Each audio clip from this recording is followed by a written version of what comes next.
Good morning बच्चों। आज हम स्टार्ट कर रहे हैं बहुत ही important topic that is called statistics. अब इसमें क्या तीन चीजें पढ़नी होती है हमें, मीन, मीडियन और मोड। लेकिन सबसे पहले हम लोग स्टार्ट करेंगे मीन। मीन का मतलब होता है एवरेज। देखो वैसे तो एग्जाम पॉइंट ऑफ व्यू से इसको आप किसी भी मेथड से कर सकते हैं, लेकिन अभी हम पढ़ेंगे सिंपल मेथड, शॉर्टकट मेथड और एज्यूम्ड मीन मेथड।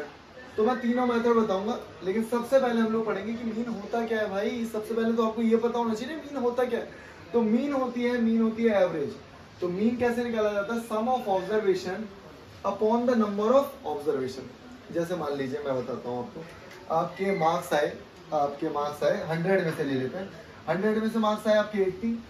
चार सब्जेक्ट्स की बात करते हैं, चार सब्जेक्ट, एक में है 80, एक में है 70, एक में है 90 और दूसरे में है फिर 80। और मैंने बोला इनकी निकालनी है एवरेज। तो आप क्या करोगे, इन सबको ऐड कर दोगे। ऐड करोगे तो ये आएगा 3, 2, ठीक है।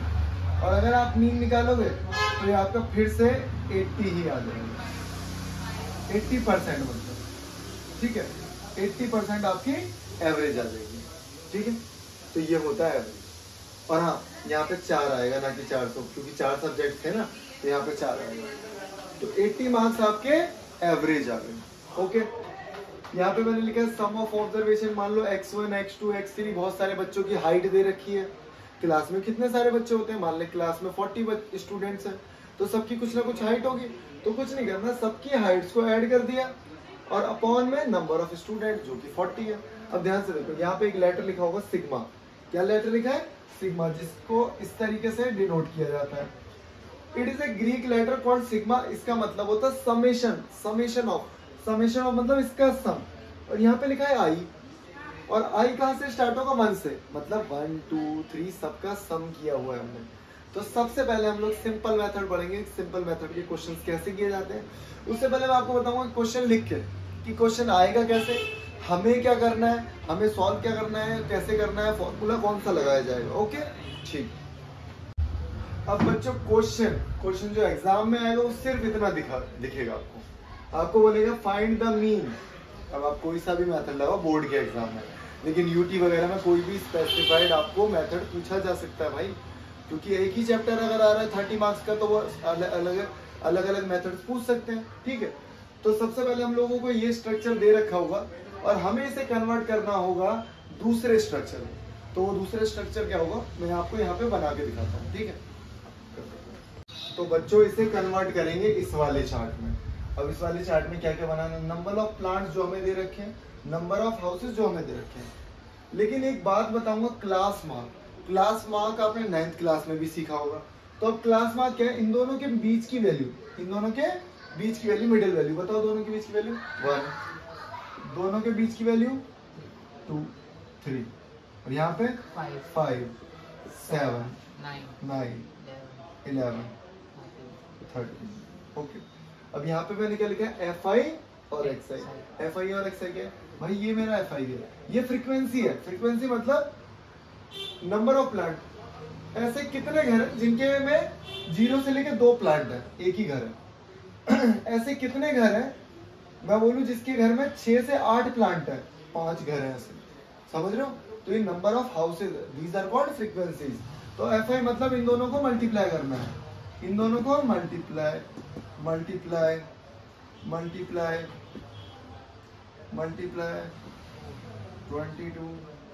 39, ठीक है। इनको आप इन्हें ऐड कर दो, 7, 162। ऐड करके क्या आ रहा है भाई? 162। ओके, अभी हमने मीन का फॉर्मूला क्या पढ़ा? मीन का sigma FI XI upon sigma FI। अब सारा सीन ये सिग्मा FI तो मिल गया मुझे, इसका समीशन तो मिल गया 160, 162। लेकिन भाई ये नहीं मिला मुझे, तो ये मैं यहाँ से निकाल लूंगा। 3, 4, 9 और ये 11, 20, ठीक है। तो यहाँ पे लिख दूंगा 20, इसको डिवाइड करेंगे आएगा 8.1। तो ये क्या हो गया हमारा? एक तो सिंपल फॉर्मूला, इसमें कई बार ना फ्रीक्वेंसी मिसिंग आ जाती है। बहुत इंपॉर्टेंट क्वेश्चन कराऊंगा, फ्रीक्वेंसी जिसमें होगी मिसिंग, ठीक है। ये तो बहुत सिंपल है, ये तो समझ में आ गया यार, इसमें तो मुझे नहीं लगता कोई दिक्कत होगी। हमेशा यार को पहले फॉर्मूला याद रखो। फॉर्मूला क्या है भाई? Sigma F I X I upon sigma F आई। तो सिग्मा एफ आई एक्स आई निकालेंगे कैसे? एफ आई तो हमें नहीं रखा होता, एफ आई दे रखा होता हमें, ये एफ आई है, ठीक है। और ये नहीं दे रखा है, क्लास इंटरवल दे रखे हैं, तो इसमें से आप एक्स आई निकालोगे। ये हमारा एक्स आई है, ये हमारा क्या है? एक्स आई। ये आपको निकालना पड़ेगा। आप निकालने के बाद दोनों को मल्टीप्लाई कर दो, जैसे सॉल्व किया वैसे सीखो इसको, ठीक है। देखो बच्चों, यहाँ पे क्या है, हमें बहुत ही जबरदस्त क्वेश्चन दिखाई देगा को मिल रहा है। फ्रीक्वेंसी मिसिंग है भाई, मिसिंग फ्रीक्वेंसी वाला क्वेश्चन आ चुका है। यहाँ पे हमारे पास फ्रीक्वेंसी जो है नहीं है, लेकिन इसके लिए पता है ना क्लू क्या दिया हमें मीन दे दिया पहले ही 52 है। चलो अब इसे कैसे किया जाएगा? बस भाई कुछ नहीं करना, इसी फॉर्मूले में पुट करना है। लेकिन फॉर्मूले में पुट करने के लिए मुझे एक्स आई भी चाहिए और एफ आई भी चाहिए, ठीक है। तो एक्स आई कैसे निकालते हैं? इन दोनों का, इन दोनों की मिडिल वैल्यू, इन दोनों को ऐड करो और बाई 2 कर दो। तो दोनों को ऐड किया आया 30, बाई 2 किया आया 15, इन दोनों को ऐड किया 50, बाई 2 किया 25। अब मुझे पता लग रहा है 10 बढ़ रहे हैं, 10 बढ़ाओ 35, 10 बढ़ाओ 45, 55, 65, 75, ठीक है। अब देखो sigma F I X I, F I X I मतलब इन दोनों को करना है मल्टीप्लाई, 15 इंटू 5 75, 75, 140, 45 एफ, क्योंकि इसको एफ से मल्टीप्लाई करेंगे हम, 110, 390, बहुत बढ़िया, 970 पक्का, 975, ठीक है भाई। अब जब हम इसको ऐड करेंगे तो आप आराम से ऐड कर सकते हो, 13 6 19 2 21 और 21 और ये रहा 33 हो गया, ठीक है। तो 33, लेकिन एफ अलग है, F1 अलग से ऐड करेंगे, तो ये ऐड कर दिया हमने। लेकिन भाई इसको भी जोड़ना है हमें, इसको भी क्या करना है? जोड़ना है। तो इनको आप आराम से कैलकुलेट कर लो, जैसे कैलकुलेटर से करते हो। ये दोनों हो गए 150 को इसमें जोड़ेंगे, लेकिन ये जो क्वांटिटी है ना अलग ही रहेगी मेरी। तो ये हो जाएगा 45F प्लस आगे 1765, इन बाकी के नंबर्स को ऐड करके 1765। ओके जी। अब देखो फॉर्मूले में पुट करते हैं। क्या मीन की वैल्यू पता है मुझे? 52। तो यहाँ पे लिखूंगा मैं 52 is equal to sigma F I X I कितना है?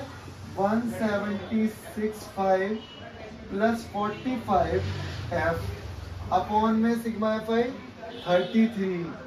33 प्लस F1। ओके, क्रॉस करते हैं।